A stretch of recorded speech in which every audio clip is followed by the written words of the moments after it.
Hey guys, welcome to Manifesting Better. I'm back with another video and another topic that needs to be addressed. I also have an Instagram account. The link for that is in the description box below. Coaching is also available. The link for that too is in the description box below. So, in this video, I will be talking about romanticizing tragedy. What does romanticizing tragedy mean? Are you romanticizing tragedy? What are your definitions of love? How do you define love? What is the correct definition of love, and what is the definition of love that you have taken in from the world? So, the first in this video might be one of the most important videos that I will ever make, because probably in 90% of the cases that I have dealt with in clients which are manifesting a specific person cases, 90% of them have been people who have been doing this. So this is something that I have went through and I have seen and I have dealt with, myself included. And now let's get into this. So what does romanticizing tragedy mean? Romanticizing tragedy basically means when we romanticize the idea of being in a tragic situation. So a tragic situation can mean that there is some great difficulty, some great thing to overcome, some big issue that I will overcome in order to get what I want. So it's basically saying that relationships should have issues, and the issues that relationships have, I have to overcome all these issues. I have to fight this person. I have to fight that demon in me, and I have to fight all these things in order to overcome these things and grow from it. And that is what will get me the relationship. The reason that we probably romanticize tragedy is, and this might sound silly, is because of the movies and the books that we see and the stories that we see on the internet. So in movies, if you see, there is a lot of drama, which means the guy goes off and then the girl says no, and then the girl says yes, and the guy says no, and then there is another person involved, and then one person is standing on the road crying and then expressing their love, and that eventually leads to the relationship. And that drama is what actually keeps you hooked to the movie, because if the movie would be very simple where there is everything going great, then you wouldn't actually enjoy it.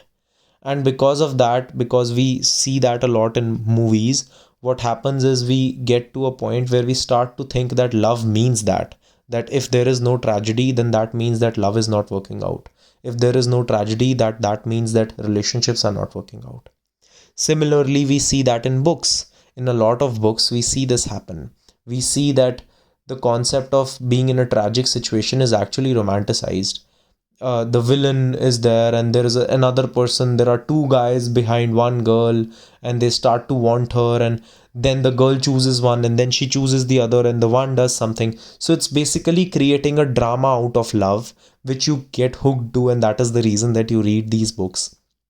That is why that you will see that a lot of rom-coms will have these ups and downs, multiple parts in movies, where first part will say something like the relationship will be going great and something bad will suddenly happen, and then the next part they start to reconcile, and then so basically it will be romanticizing that.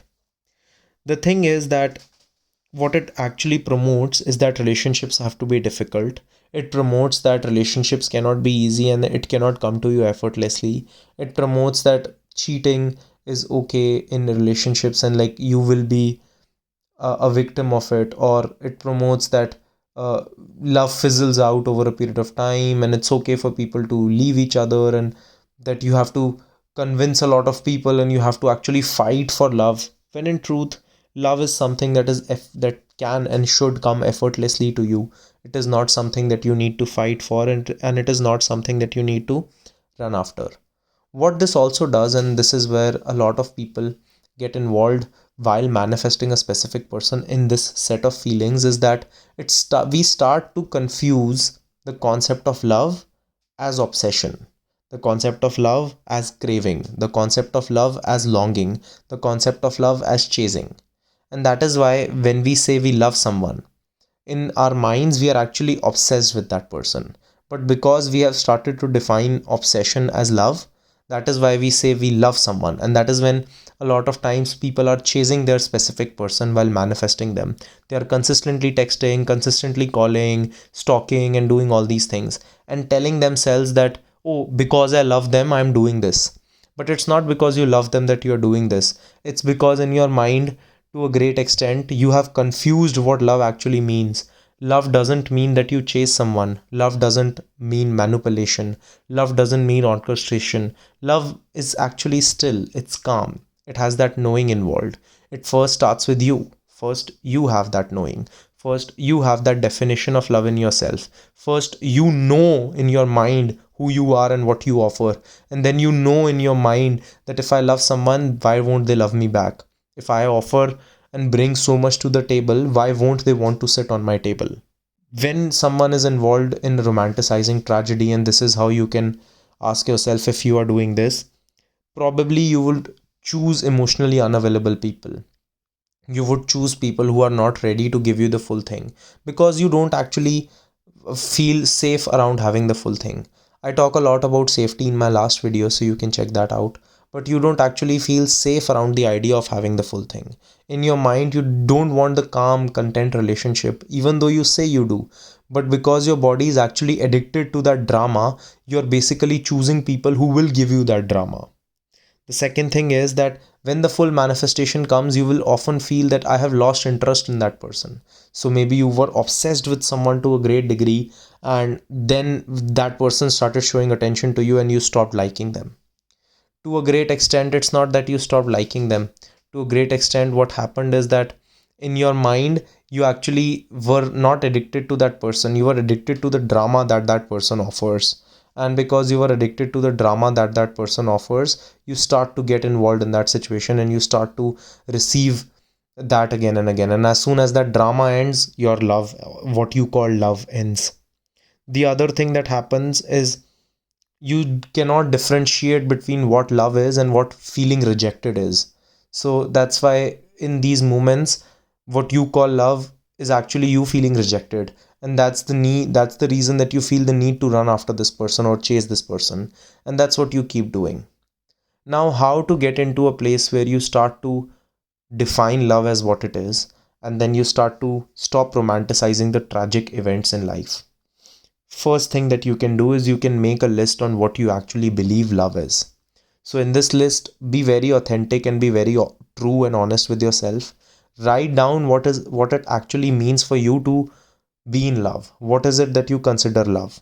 Do you consider love as tragedy? Do you consider love as fear? Do you consider love as something that has a lot of ups and downs involved? Be truly honest with yourself and write down what you actually believe. After you are done with that, ask yourself what are the actions that you do that are in support of these beliefs. So maybe because you believe that love is drama, you keep chasing your specific person. Maybe because you believe that love is obsession, you keep stalking your specific person. Then the next thing that you should be doing is you should be asking yourself, but what do I actually want? Because I say I want a relationship, but what would my relationship actually look like? How does my relationship feel? Do I actually want a dramatic relationship or do I want a calm and still relationship? Then it's the same list. So write down the new beliefs that you want and the new actions that you would have in relationship to those beliefs. After you are done writing these things down, then you can maybe create a game plan for yourself where you can start introducing the new beliefs in your life along with the new actions. Now, how you can do that is you can do this through affirmations. You can use methods, you can use techniques, you can use night tapes. In my last video, I talk about, so I posted a success story in the last video where I talk about, I give some small tips on what kind of routine I gave to one of my clients. So you can watch that video too. I also have a video on my personal manifestation routine that is linked down below. You can check that out. Some kind of affirmations that will truly help you is affirmations in relation to safety. So allowing your mind to feel safe with the idea of being in a still relationship, a calm relationship, a healthy relationship. And if you really don't know what a healthy relationship looks like, I also have a video on that. I actually have made videos on everything. You guys just need to check these videos out, and half of the knowledge is already out there. So, in that, I talk about if you don't know what a healthy relationship should look like, how you can take that and how you can get into that. The last but the most important thing is to understand that before expecting love to not be dramatic and to be calm and still and to be honest and true, The first thing that you should ask yourself is, do I really love myself that way? What I am expecting of the world to give me, do I really give it to myself first? Because if I don't give it to myself first, I shouldn't be expecting it from an outside source. Because the outside is always going to be a result of how I am acting inside. The outside is always going to be an indication of how I have been thinking inside. So, do I actually offer these things to myself, or am I just expecting it from the world, but in my mind, I cannot offer them to myself yet? Asking yourself these questions can give you some great revelations and can get you into great places. I intend that you got the message from this video. This is one of the most important videos I have ever made and probably will make. And I will see you guys in the next one. Click the like button if you liked the video. Subscribe and turn the notifications on for more such content. Comment down your video suggestions and I will see you guys in the next one.